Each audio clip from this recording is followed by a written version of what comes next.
Ayo, what's up, y'all? It's your boy Ace. This is Fantasized Football. We are back once again, bringing y'all some more fantasy football content for the 2021 fantasy football season. And yes, week 3 is in the books, so we are here today to go over the waiver wire targets for the week. But before we get into that, a quick shout out to each and every one of y'all that come through on a weekly basis. Show your boy some love and support. It really honestly means the world to me from the bottom of my heart. If you are new to the channel, welcome. You are here now. Me, my boy, we love you.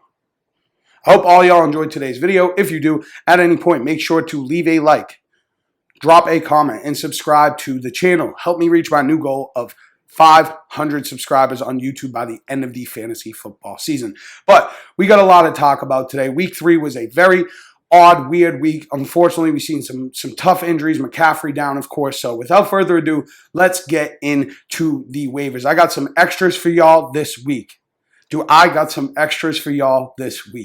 Let's get into it. All right. So first off, we're going to go with the quarterback kind of stream of the week here. And it's going to be Sam Darnold of the Carolina Panthers, currently rostered in 9% of leagues. He's had over 300 yards passing in each of the last 2 games, 2 total touchdowns in each of his first 3 games to start the year. Sam Darnold has been quite a surprise. This Panthers team is off to a 3-0 start. Who would have seen that coming if I had told you that last year?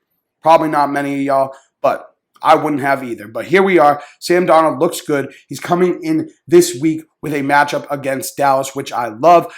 Weak secondary, Sam Darnold has looked good, like I mentioned. This team has looked good. Obviously, McCaffrey's not there this week, which is a little bit scary, but I still feel confident if you need to stream the quarterback position that you can go with Sam Darnold and confidently slot him into your lineup. But yes, that is my quarterback stream of the week. I was looking around at quarterback.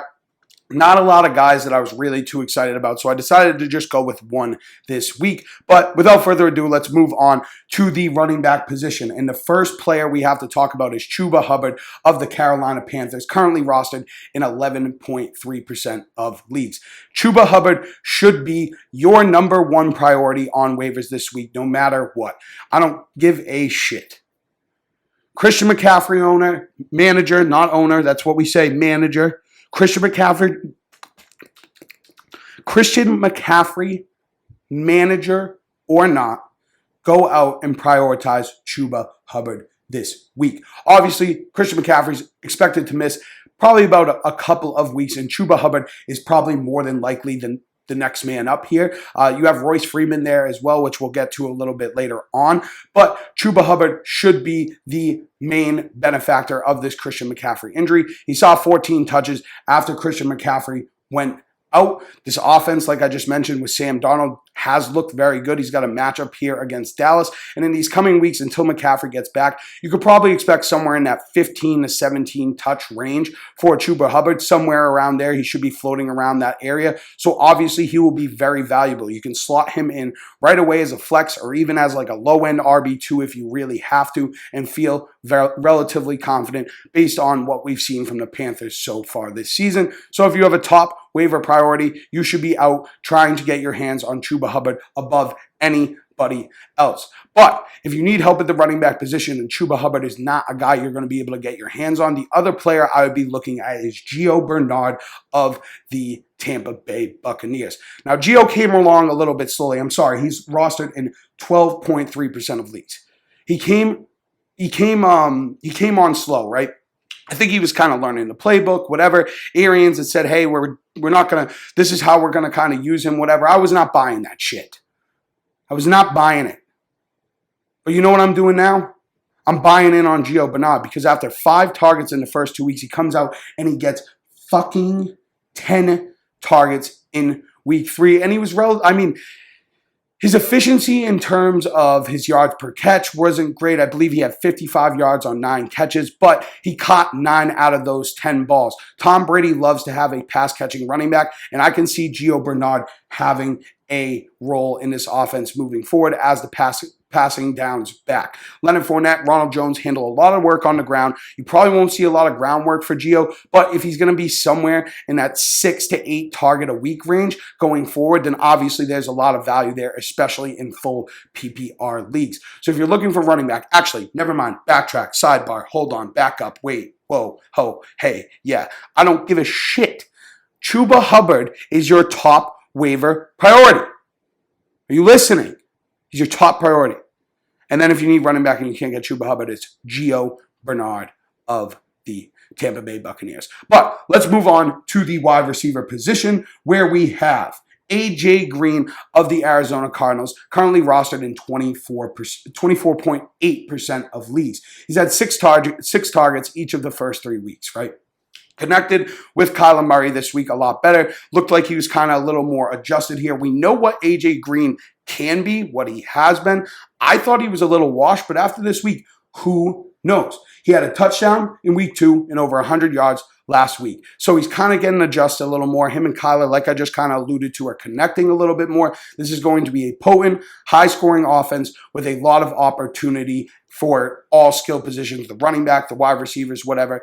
This is going to be an offense that runs a lot of plays, right? So A.J. Green should have some value. Like I said, he's had 6 targets each of the first 3 weeks. So we kind of got an idea of what we can expect volume-wise after these first 3. Probably going to be somewhere in that 5 to 7 target range on a weekly basis. Clearly, he does have a role. He does have a tough schedule upcoming, but I think it's worth a shot because if you're going to get a guy that's going to get 5 to 7 targets off the waiver wire, a proven player as well, and a very good offense, it's worth at least taking a shot. You can use him as a flex if you really have to this week. He does have, like I mentioned, kind of a tough stretch of matchups, but keep him on your bench, hold on to him, see what happens. Maybe he ends up being a week-to-week flex type of cat. Now, moving on from A.J. Green, we have Hunter Renfro of the Las Vegas Raiders, currently rostered in 11.3% of leagues. Last week, I mentioned Renfro in the deep sleeper portion.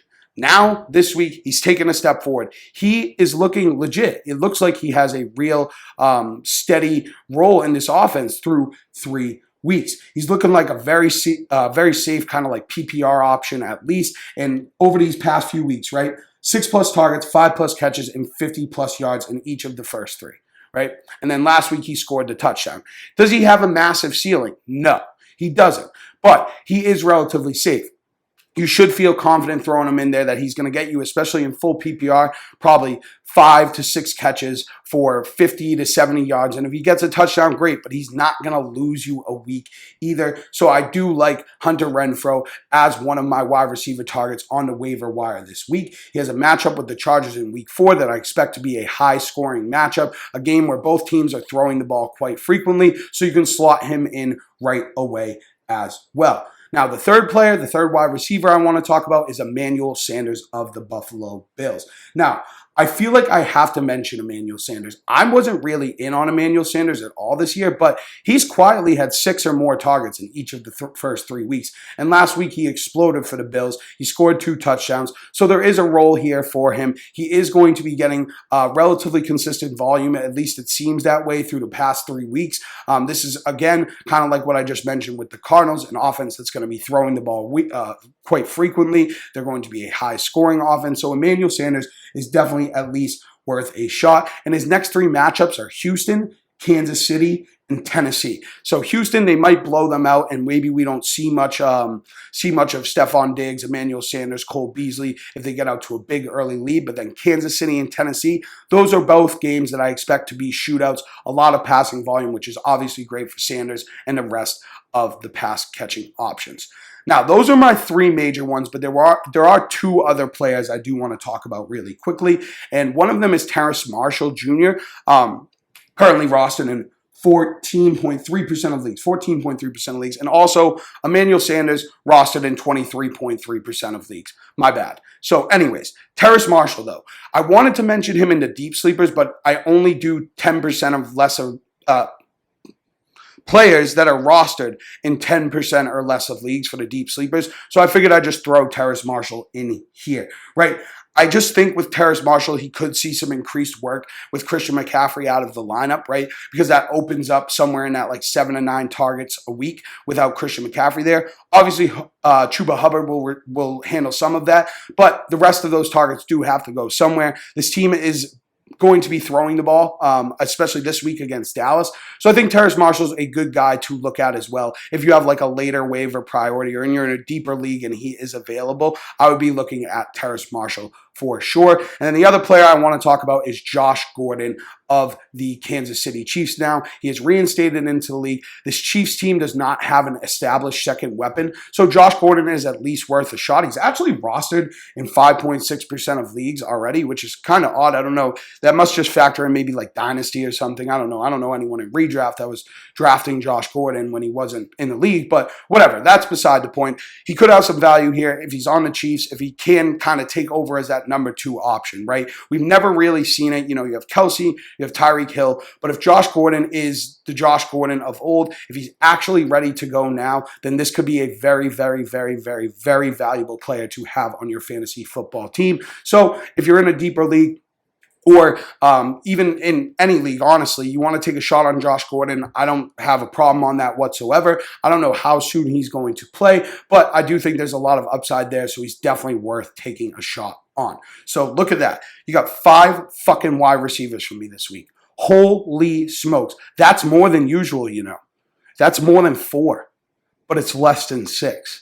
It's fucking 5. So anyways, all right, let's move on to the tight end position. And god damn it, if somebody's got a pulse, we got to grab him, right? The first player I want to talk about is Evan Engram of the New York Giants, currently rostered in 32.8% of leagues. This was his first game back, and he got 6 targets, which we like to see. He was disappointing with those targets, only catching 2 balls. But the big thing here is that Sterling Shepard, Darius Slayton both got hurt in week 3. And if they were to miss any time, then those targets have to go somewhere. So Evan Engram could see enough volume at least to be viable at the tight end position. He has been relatively disappointing, not only obviously last week, but for the past year, 2 years. But, I mean, here, it's just kind of like if you need a tight end, you're just looking for someone that is either going to get volume or has touchdown upside that's kind of like a red zone threat. So I like Evan Engram here. He's got New Orleans and Dallas the next 2, so he's got 2 good matchups in a row. So you could throw him in there right away and start him if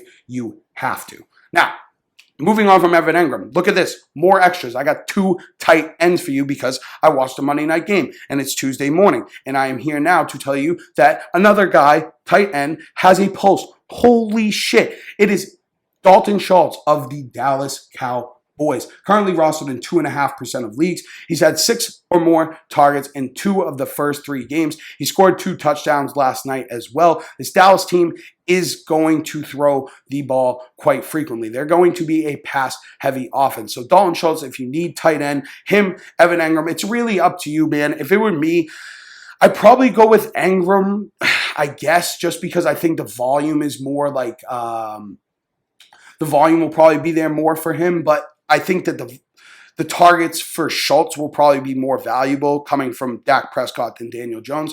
I mean, it's kind of a toss-up. You know what? Fuck that. Never mind. I would go with Dalton Schultz if you had to pick between the 2. Yeah, I would. But it's really a toss-up. Do whatever you want. Those 2 guys have a pulse. Those are my tight end streams of the week. Guys you should be looking at on the waiver wire. And now moving on, before we get to the deep sleepers, we have our DST stream of the week here for y'all, and it is going to be the Chicago Bears, currently rostered in 14.1% of leagues. They have a matchup with Detroit here in week 4. Detroit has scored 17 points in each of the last 2 games. I'm sorry, I'm moving too fast, right? It's Tuesday morning. Bear with me. I just woke up. I took a shower. I've sprinted to the arena. We're here now, though. They've had 3 turnovers through the first 3 weeks of the season, so hopefully Chicago can capitalize. Chicago's defense, fumble recovery, pick 6, whatever it may be. If you need to stream a defense in week 4, I would be looking at the Chicago Bears, like I mentioned, rostered in 14 0.1% of leagues. Now, let's move on to the deeper sleepers portion where we're looking at all players that are rostered in 10% or less of ESPN leagues, right? In our regular sleepers, it's 40% or less. This is for all of y'all in deeper leagues. These are guys that I would be targeting. First and foremost, we have Taylor Haneke of the Washington football team, rostered in 3.5% of leagues, 300 plus yards, or 3 touchdowns in his first 2 starts of the season, right? And then he's got a matchup against a weak Atlanta secondary in week 4. So if you're looking to stream a quarterback in a deeper league, Taylor Haneke is a good guy to look at. And if you like Haneke more than Darnold, I don't hate that as well in this matchup against Atlanta in any league, right? Now, moving on to running back, we have Royce Freeman of the Carolina Panthers. Kind of same thing I said with Hubbard, with Christian McCaffrey out of the lineup, missing a couple weeks. Royce Freeman should have some sort of opportunity. I expect Hubbard to be the main benefactor, but if you need depth at running back, Royce Freeman is not a terrible guy to look at here. I think that, like I said, Hubbard will kind of be more the main guy, but it could be closer to a split than what we really expect. Freeman is a veteran. He's disappointed throughout his career, but he's worth a shot if you're in a deeper league and need a running back. And then we have Desean Jackson of the LA Rams, 3.5% rostered. Now, he missed week 2 and he came back with a vengeance with the biggest Desean Jackson stat line you could ever ask for. 5 targets, 3 catches, 120 yards, and a touchdown. Now, you can't bank on the volume with Desean Jackson, right? He only got 5 targets last week, but you can assume the ceiling. The ceiling is fucking massive. Matt Stafford loves to have a deep target as well. So Desean Jackson could fill that role if he does stay healthy. He's a guy that if you're in a deeper league, you can take a shot on. I wouldn't expect consistency. He is going to lose you some weeks, but the boom potential is fucking massive. We know who Desean Jackson is and how he plays. He's got Arizona and Seattle in the next 2. So those are both matchups where if you really had to, you could slot him into your flex spot or whatever in a deeper league and just hope that he scores a touchdown. Now, Kendrick Bourne of the New England Patriots, currently rostered in 0.4% of weeks. He had 3 targets, week 1, week 2, but he had 8 last week, right? And he did pretty well with the targets he got. So maybe he's developing some chemistry with Mac Jones here. And again, this is kind of the opposite end of Desean Jackson, right? Where Desean Jackson, it's really a lot of boom here, right? And I don't think that Bourne is going to be a super boomy type of player, but if he's going to be, if last week was evidence of what we can see going forward, then if the volume's going to be there, if he can get you 5 to 6 targets in a deeper league, get you that 4 for 40, maybe a touchdown here and there, more of a floor play if you need a little help at wide receiver in a deeper league. Not super sold on any Patriots pass catchers, skill players in general. I'm kind of fading this team for the most part. But again, if you're in a deeper league, there's slim pickings. So Kendrick Bourne, rostered in 0.4% of leagues, not a bad guy to take a shot on after a big week 3. And last but not least, we have our tight end deep sleeper of the week. This is going to be Tyler Conklin of the Minnesota Vikings, currently rostered in 2.6% of leagues. Now, again, if a tight end has a pulse, we got to fucking put him on here. Tyler Conklin had a very, very big week. He's had at least 4 targets a week. Last week, I believe he had 8, if I'm correct. He kind of, this week was the 3rd option instead of KJ Osborne in this offense for the Minnesota Vikings. Yes, for the Minnesota Vikings, correct. Yes. I think he should just kind of be safe in deeper leagues. Probably get you 6 to 8 PPR points on a weekly basis. If he's going to get 5 or 6 targets, 4 to 6 targets in that range, get you 3 for 30 at least, whatever it may be. And if you're in a deeper league, you're just looking for a guy that can kind of keep you afloat. The tight end position is really, really tough. I wouldn't expect what we saw out of Conklin last week, week in and week out. But if he's seeing at least semi-consistent volume and you're in a deeper league, you're just looking for somebody with a fucking pulse, right? So Tyler Conklin would be that guy.